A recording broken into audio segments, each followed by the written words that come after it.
What's up, guys? Welcome to the channel. Thanks for taking some time out of your day to click on this video. Today, we're going to be talking about this little guy right here.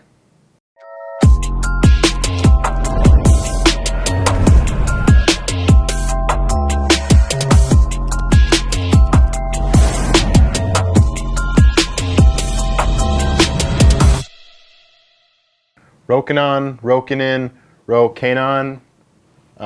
it's got a Tamron hood on it, or lens cap. Made in Korea. This lens I bought as like a kind of replacement slash in a pinch. I needed a wide lens that was a crop. I was going on a shoot, one had broken, and so I bought it on a whim. I kind of went to a local store and said, what do you got that's that wide? I think the price point on it, I got it used, which is the first used lens I've ever bought, and it was like $190.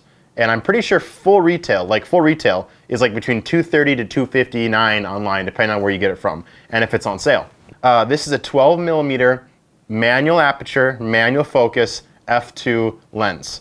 So what that means is there's no motors in here to auto track for between your face or anything like that. So basically you need to control the lens by hand to do it what you want to make it do, if that makes any sense. Let me rewind real quick. Manual focus, it means you literally have to manually focus where the lens is finding focus. The camera's not going to do it for you. Manual aperture, you literally have to manually click the aperture. It is an f2, so it lets in a ton of light, which makes your images really sharp. And again, being able to manually focus and using a shallow depth of field, especially when creating shots that are like punching in on really action-packed movements, especially in a lot of the slow-mo stuff that I use, it can be pretty freaking saucy. This lens comes in, I believe, black and silver, chrome-ish. I think I may have seen 3 colors in it, I'm not sure. But it comes in a couple different kinds of colors, and I believe they make it for Canon as well as Nikon mirrorless cameras as well. This is a crop-censored lens, which means you need a crop-censored body to use it. Now, 2 out of the 3 cameras that I use day in and day out are a crop sensor. The one I'm filming with for a vlog here, and then my FS5. The still camera I use, the Sony A9, is not a crop sensor, and I do not use this lens on it because it's a full frame.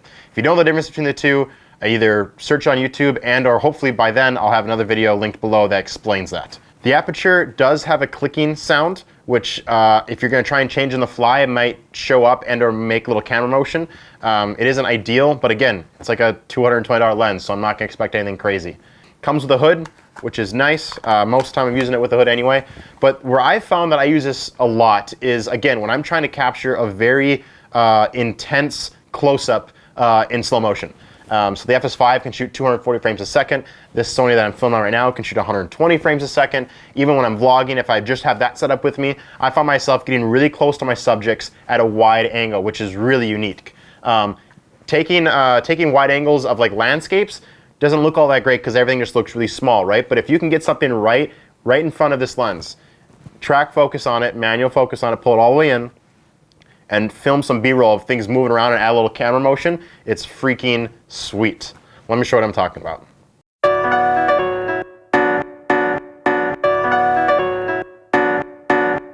Word around town as I got the city bumping. And frankly, they did not see that coming. I'm the perfect mix of the Gestapo and El Chapo and Picasso. Except my skin is blanco. Now watch me drop the needle into a fetal position, get my rock on.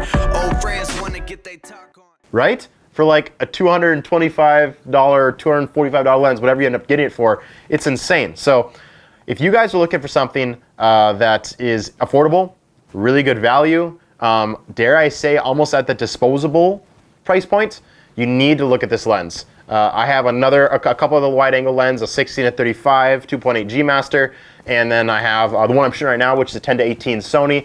I do enjoy wide angle lenses when they're used appropriately, but I can tell you that I literally have been using this thing on almost every shoot since I've bought it. I thought it'd be one of those things where I sell it right away until I get one repaired.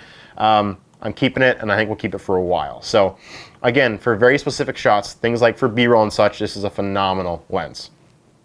Guys, if you have any questions on this lens or any of my gear in particular, please leave a comment below. I'm gonna be making a lot more of these videos, and I'm hopefully gonna try and show you guys what I've gained in experience in the field the last 2 or 3, 4 years, and bring that to you guys and help address those questions that you might have.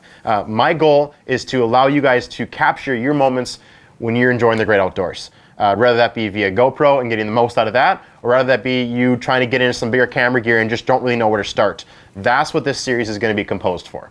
If you like what you saw today, please hit that subscribe button. If you have any questions, comment below. Again, thank you so much for taking your time out of your day to watch this video, and we'll see you guys next time. Diameter, you get no piece of the pie. I'm fly, my parameters are Mayans to a calendar. Dog, I get all this and more. I don't ever sit still, but they're asking what I stand for. Excuse that I'm